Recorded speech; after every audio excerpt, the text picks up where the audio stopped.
Hello students, welcome to EPG Pathshala. I am Dr. M.N. Gupta, Emeritus Professor at IIT Delhi. Today we are going to talk on the module Biological Properties of Immunoglobulins.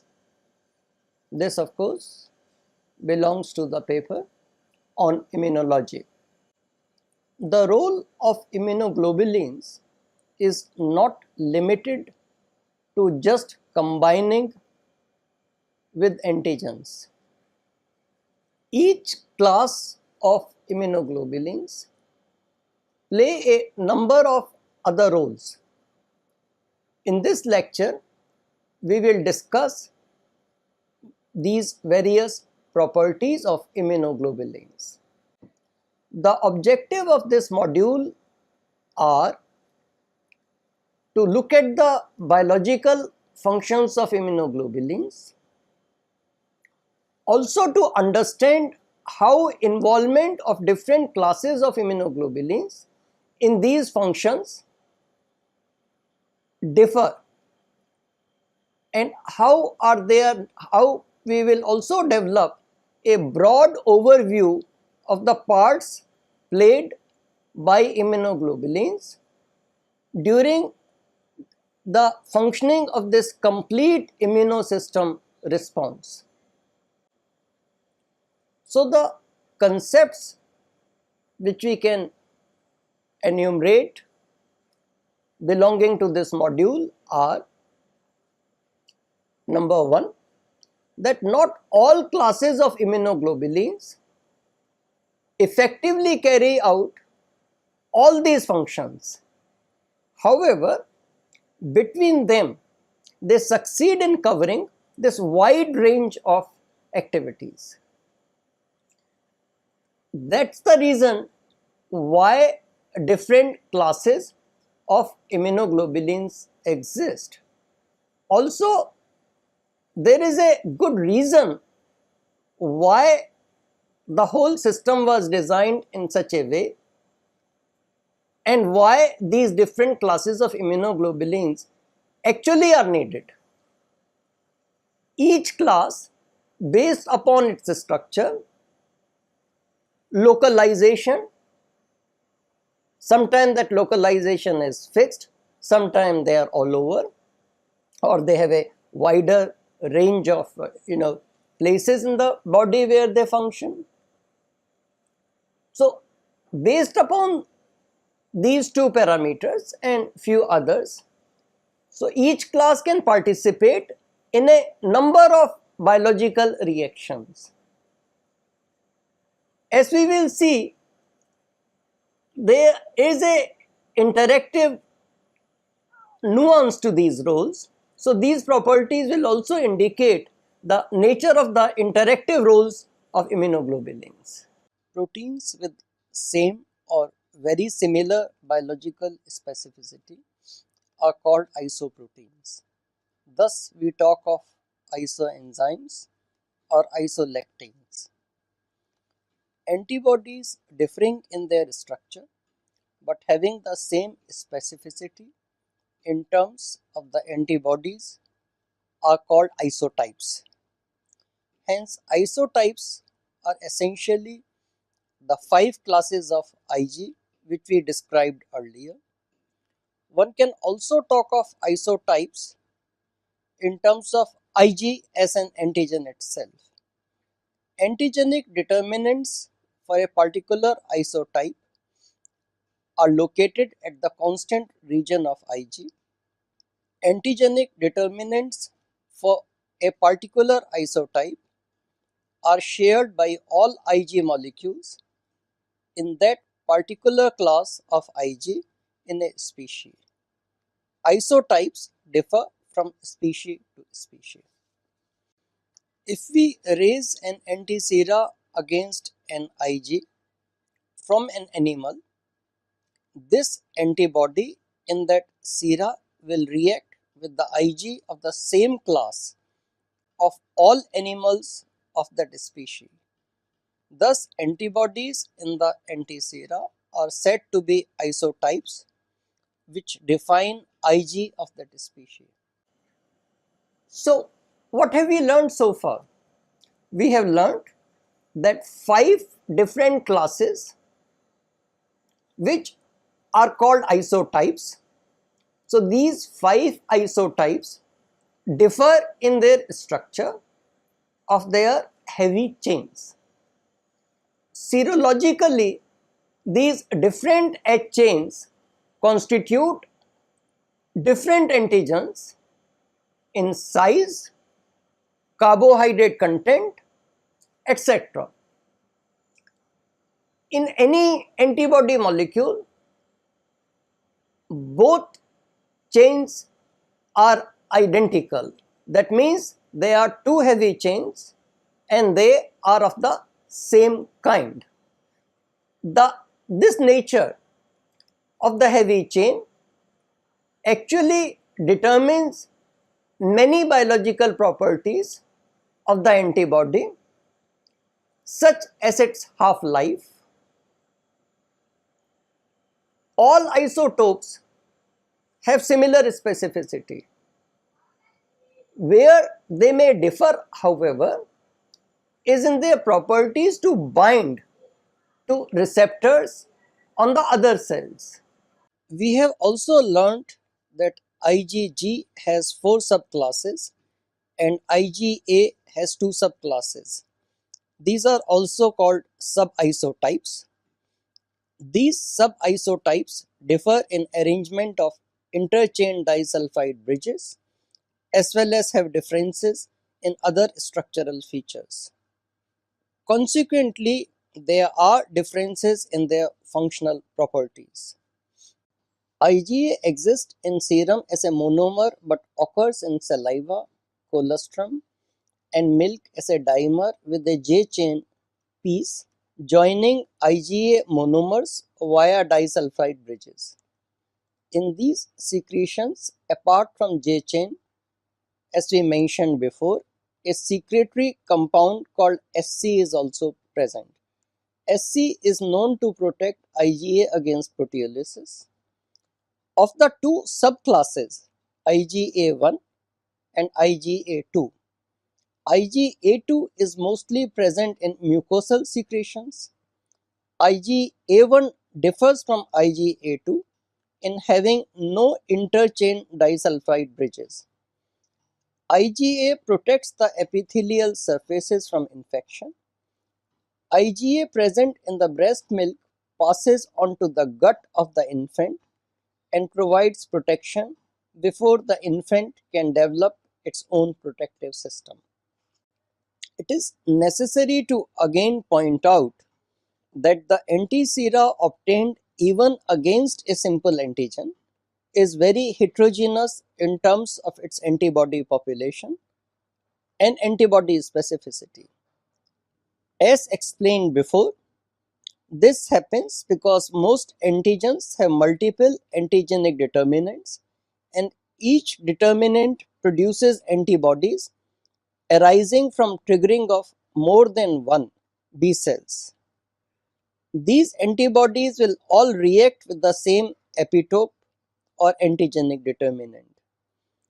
The antiserum also contains Ig molecules against past exposures to various antigens.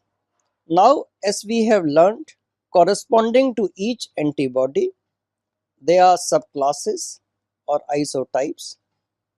They are classes, that is isotypes, and subisotypes in cases of IgG and IgA. An antigen binding site on an antibody has the ability to bind with two or more diverse epitopes. This property is sometimes called redundancy. This ability of an antibody to cross-react has important consequences. We already know how cowpox scabs protected against smallpox, as proved by Jenner. So many vaccines are possible because of this cross-reactivity. This results in a less number of different antibodies required by an organism to defend against infections.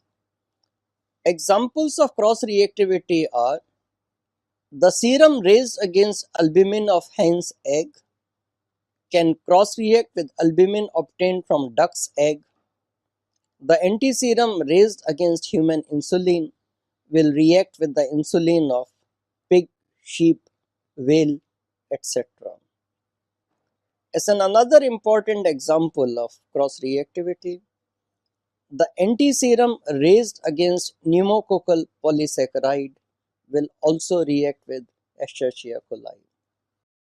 Let us again use an analogy to understand what really happens here. Think when you visit a shoe shop, the sizes of shoes are never any absolute fit with the feet of the customer. What they have is a scale, and the salesman tries to tell you, or you get convinced, that a particular number of shoe is the one which is the best fit. A best fit is not an absolute fit. However, if the shoe shop were to keep shoes which fit absolutely to individual customers, then the shoe shops will have to stock much larger number of shoes to cater to customers with different sizes and those subtle differences in the shapes of the feet. So, one size of shoes does fit in with slightly different feet of which differ in the small way in the sizes and the shapes of different people. Now we will look at how different isotypes and in some cases subisotypes differ in their biological properties, and we will try to understand this with the help of this analogy which we have been talking about. IgG molecules can agglutinate or clump particulate antigens such as blood cells and microorganisms. So, soluble multivalent antigens form precipitates while insoluble antigens form clumps. In both cases, the insoluble antigen-antibody complexes become the target of phagocytic cells and are destroyed. These are the precipitates which we have referred to as immune complexes earlier. Hence, agglutination, apart from being a useful technique with many applications, which we'll learn in a later module, also serves the purpose of a defense mechanism as a part of the immune system response. As we have hinted earlier, during the early period, the fetus is yet to develop an immune system of its own. During that time, the immune system of the mother takes care of it. As we said very early, this is a case of protection by passive immunization. All IgG subisotypes except IgG2 can cross the placental barrier. This process is called placental passage. IgG in fact is the only isotype which can do so. This enables the immune system of the mother to protect the growing fetus. Analysis of the fetal immunoglobulins of maternal origin, since the fetus is not synthesizing antibodies at this point, around the 3rd and 4th month of pregnancy shows a rapid rise in the level. At the 5th month, fetus begins to synthesize IgM and trace amounts of IgA can also be detected. 3 to 4 months after birth, the inherited maternal IgG level drops. Infant begins to synthesize its own IgG. Hence, the fetus and the neonate till that time are protected by the maternal IgG. Type A blood has A surface antigen on RBC, and plasma has antibodies against B antigens. Type B blood, on the other hand, has B surface antigen on RBCs, and the corresponding plasma has anti-A antibodies. Type AB blood has both A and B surface antigens on RBC, and plasma does not have antibodies against either A or B. Type O blood has no surface antigen on RBC, but the corresponding plasma has both anti-A and anti-B antibodies. In 1930, Karl Landsteiner observed that RBC from about 85% of humans agglutinated when rabbit antisera raised against their rhesus monkey RBC was added. This was traced to the presence of a specific antigen on the surface of RBCs of this population. RBCs of the other 15% humans did not have this surface antigen. This human RBC antigen was named Rh antigen because of its relation with the rhesus monkey. Around the same time, two obstetricians had a case where a woman gave birth to a baby with hemolytic disease of the newborn. The disease is called erythroblastosis fetalis. The woman reportedly earlier had a severe reaction when given a transfusion of her husband's blood.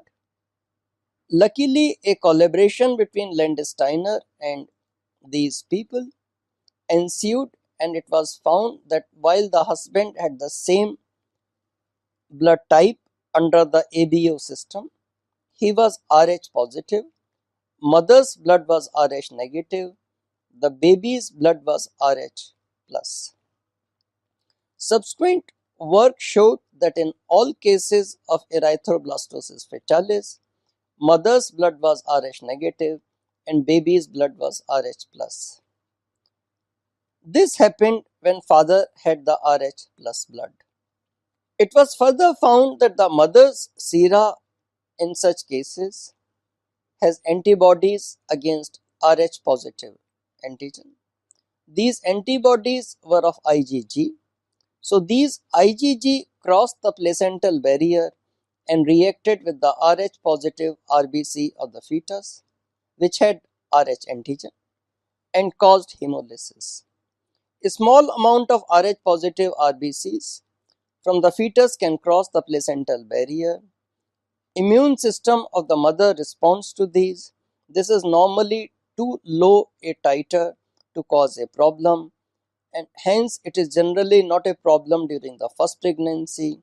During separation of the placenta, release of the cord blood into the mother exposes her to a large number of Rh positive RBCs from the fetus. This produces large number of antibodies against Rh antigen in mother. Hence, during second and successive pregnancies, severe immune reaction occurs. Rh antigens are encoded by a single locus which has closely linked genes and many alleles. The various Rh antigens are DCE with a small e, DCE with a capital E, DCE with a small c, DCE with small c and small e, DCE with a small d, capital C and small e, small d, small c, e, DCE, and small d, capital C and capital E, that is DCE again. D antigen among all Rh antigens is the strongest immunogen, and majority of the cases of the hemolytic diseases of the neonate are traced to the absence of this antigen in the mother. Administration of human anti-Rh antibodies within 72 hours of partition clears up the Rh positive cells from the mother's blood. Human IgG against the D antigen works in most of the cases.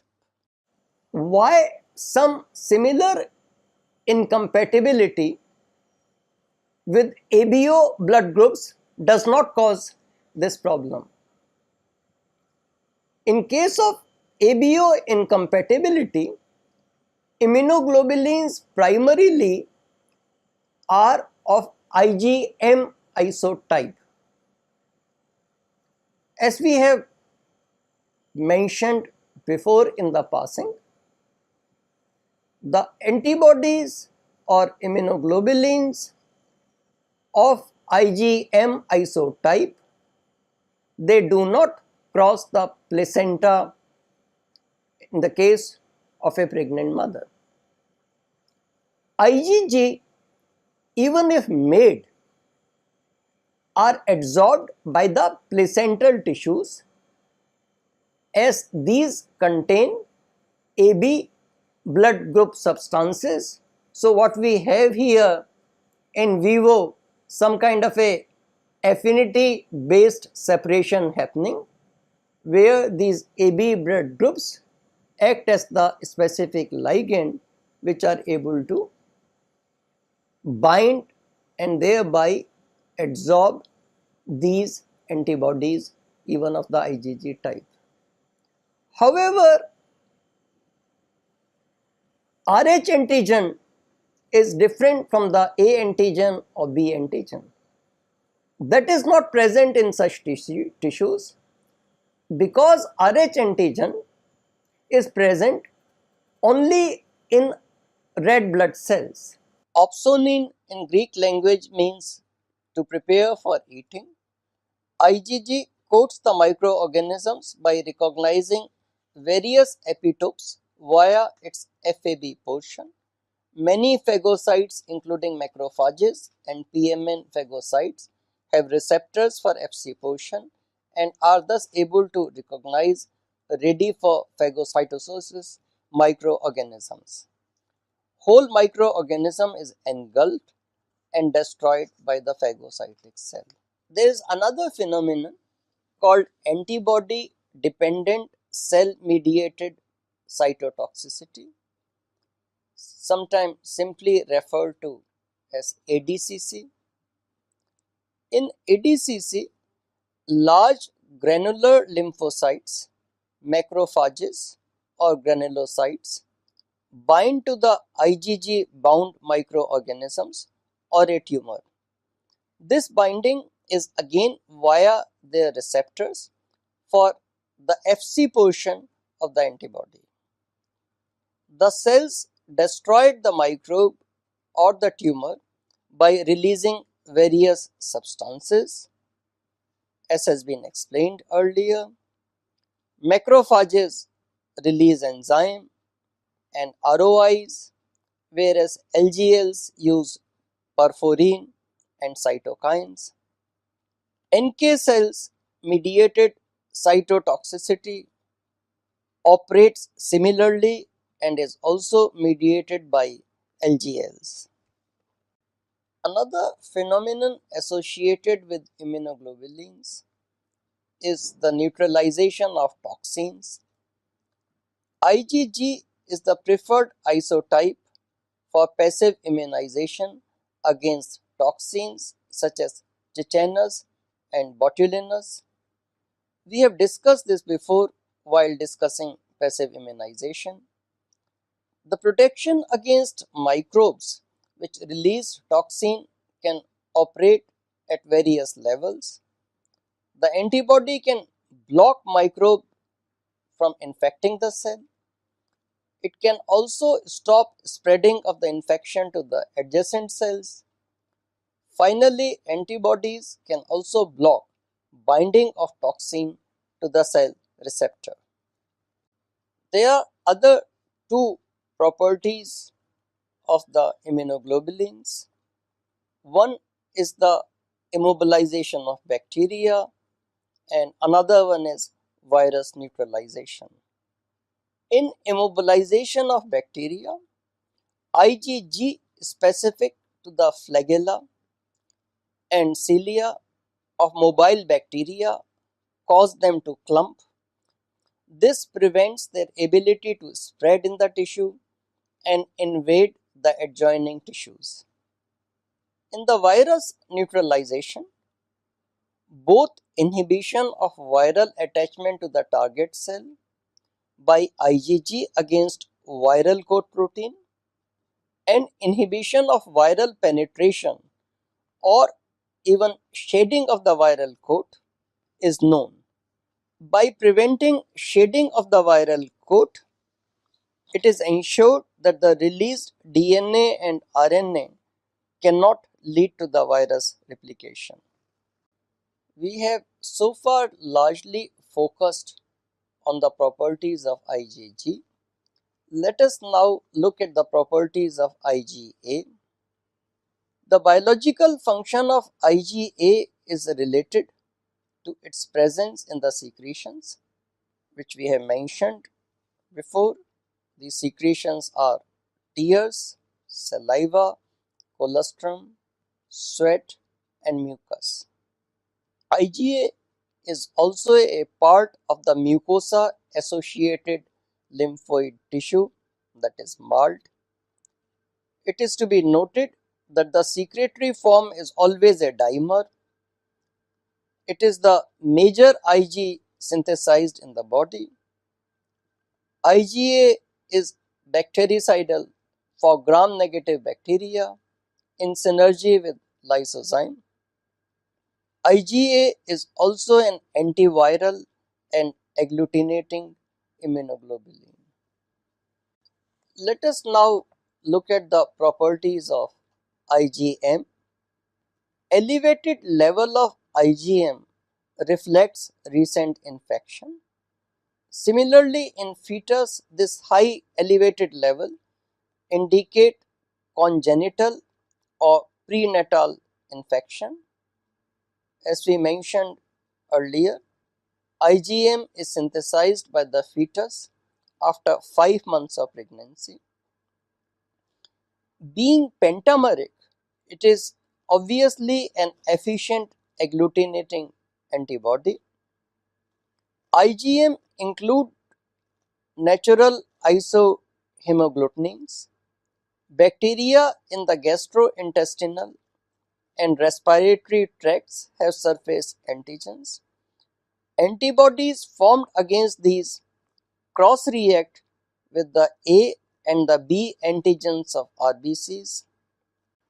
Let us now briefly look at the properties of the IgD and IgE.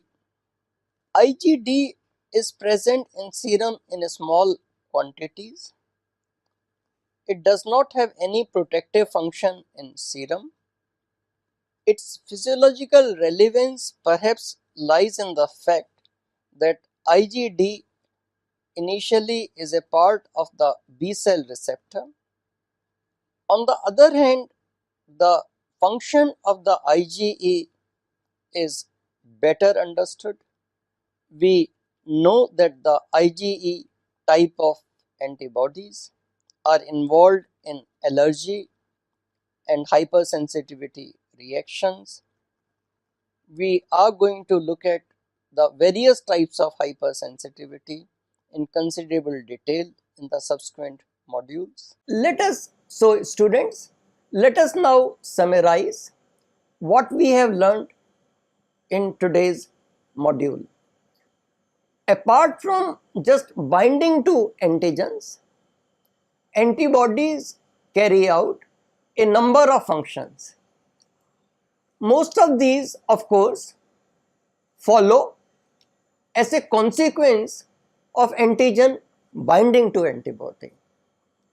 That is the most critical, important, necessary step involved here, because it sort of marks the antigen so that the entire human immune system can focus on that antigen. Thank you.